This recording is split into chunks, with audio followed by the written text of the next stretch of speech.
जो नाम अपनी इच्छा से जपा जाता है, सत्संग सुन करके, शास्त्र स्वाध्याय करके, उस नाम को जपते जपते हम पर नाम की कृपा होती है, तब हमें सद्गुरुदेव की प्राप्ति होती है। और जब गुरु प्रदत्त नाम होता है, वो शबीज नाम होता है। गुरु के श्रीमुख से निकला हुआ जो नाम है, जब हम विधि पूर्वक गुरु आज्ञा में रह करके उस नाम का जप करते हैं, गुरु आज्ञा में रह करके, तब उसके अंदर नाम की शक्ति जागृत होती है। नाम की शक्ति जागृत में प्रभाव सद्गुरुदेव का होता है। ध्यान दीजिए, अगर आप स्वेच्छा से नाम जप कर रहे हैं,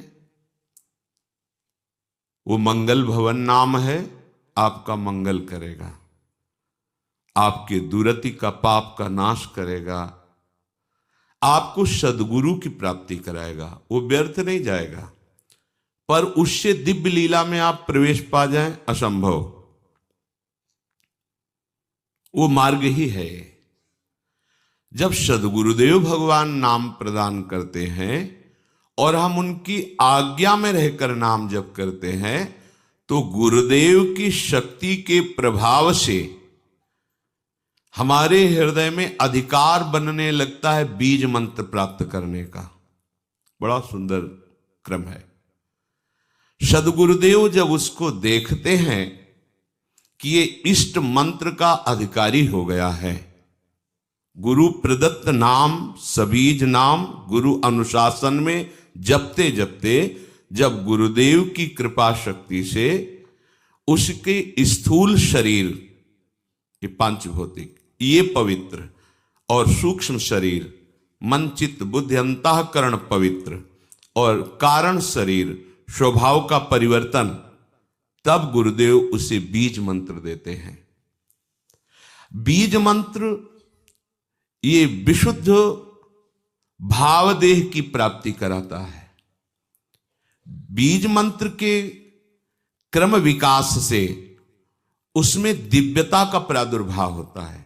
क्रम विकास से आप कितना अधिक मंत्र में तन्मय हो रहे हैं, कितना अनुशासन से युक्त हैं, कितनी पवित्रता का निर्वाह कर रहे हैं, कितनी आपके अंदर एकाग्रता है, कितनी देर मंत्र में टिकते हैं, उसके अनुसार देह एवं मन की सारी मलिनता दूर हो जाती है और बीज मंत्र से सिद्ध स्वरूप का उदय होता है उस उपासक के हृदय में। भावदेह जिसे कहते हैं। मंत्र सिद्धि आचार्य परंपरा से है। आपको मंत्र सिद्ध करने की जरूरत नहीं है, सिद्ध मंत्र है। इस मंत्र में प्रियता, अधिक समय तक टिके रहना,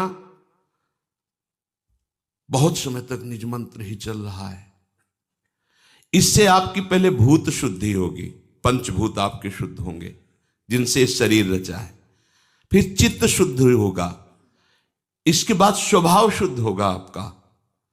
वो स्वभाव ही जहां शुद्ध हुआ, ता भावदेह का अनुभव होने लगेगा। बीज मंत्र से, निज मंत्र से उस समय किसी भी अभाव की स्मृति नहीं रहती। अभाव, न उसे मोक्ष चाहिए, न सिद्धियां, कोई अभाव नहीं। सोचो कैसी स्थिति। जिस समय स्वभाव शुद्ध हुआ, पहले भूत शुद्धि, चित्त शुद्धि, स्वभाव शुद्धि, अब जो भाव का प्रादुर्भाव हुआ, तो यहां कोई भी अभाव नहीं है। किसी भी तरह की कोई चाह, कोई कामना, कोई पद प्रतिष्ठा, कुछ नहीं। ये अवस्था यद्यपि सिद्धावस्था के अंतर्गत मानी जाती है, परंतु इस प्रेम मार्ग की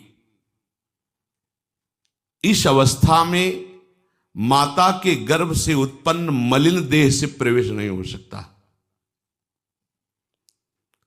इस देह का राग जब तक है, इसमें जब तक अपनापन है, तब तक आपका निकुंज रस में। देखो कहाँ है, गुरु प्रदत्त नाम जप से मंत्र का अधिकार, मंत्र से समस्त भूतों की शुद्धि, स्वभाव तक की शुद्धि।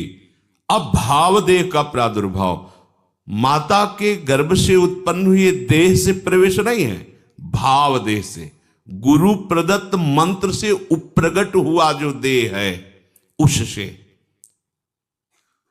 बनिता पुरुष भाव मिट जाए, सेवे ललितादिक के भाय। मानसी गढ़े चित्त, उसके चित्त में ही अनुभव होने लगता है अपने दिव्य देह का, चिदानंदमय देह का। फिर वो मानो राजमार्ग पे खड़ा हो गया, राजमार्ग जैसे बना हुआ जीटी रोड। अब आंख मूंद के दौड़ने पर भी गिरने की संभावना नहीं, अब संभावना खत्म, माया अब उसको स्पर्श भी नहीं कर सकती। भगवत भजन की ये माइक अशुद्धि को दूर करके दिव्य देह भाव देह की अभिव्यक्ति जब तक नहीं है तब तक लीला में प्रवेश नहीं होता। छिन छिन विहरत संग ये अनुभव नहीं होता। अब भावदेह में जो सेवा होती है, जो सुमिरन होता है, जो भजन होता है, वो है भजन। तो इस भजन से उस भजन की प्राप्ति, भजन से भजन की मांग, ये होगा गुरु प्रदत्त मार्ग से ही, ऐसे नहीं हो सकता। विधि मार्ग की नियमबद्धता इस उपासना में दृढ़ करेगी। ये चैतन्य मंत्र अंदर जाकर के आपकी भावना को सार्थक करता चला जाएगा। उपासक के भाव देह के विकास के साथ साथ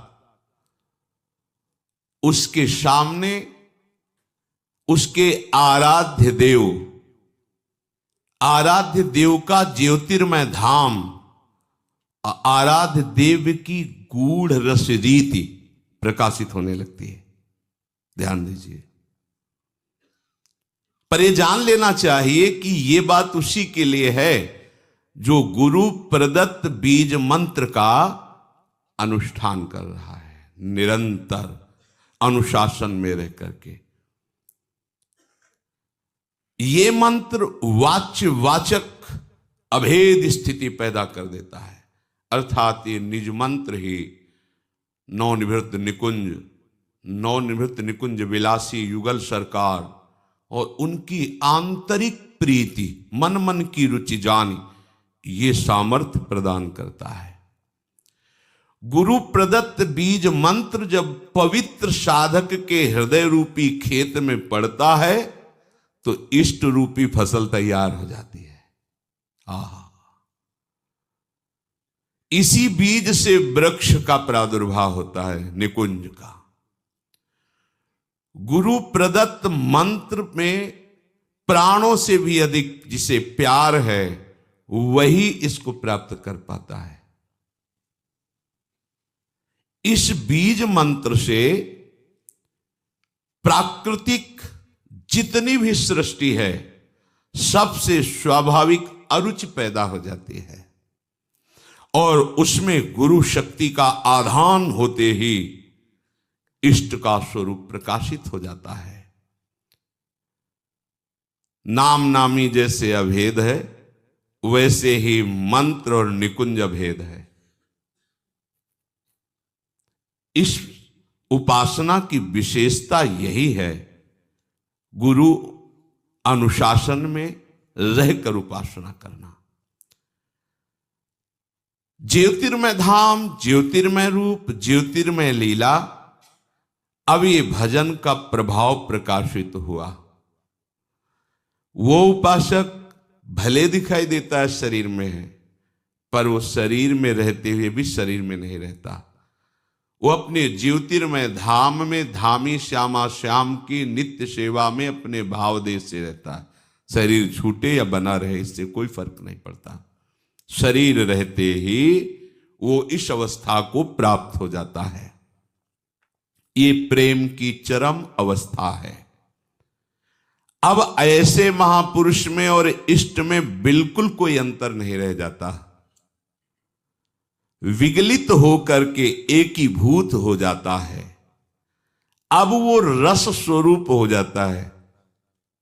जो उपासक उपासना की इस सोपान स्थिति पर होता है वो रस स्वरूप, रसमय हरिवंश, परम परमाक्षर, वो नाम के प्रभाव से स्वयं नाम का फल उसके हृदय में जो प्रकाशित हुआ तो वो फल स्वरूप ही हो गया, रस स्वरूप, रसमय हो गया।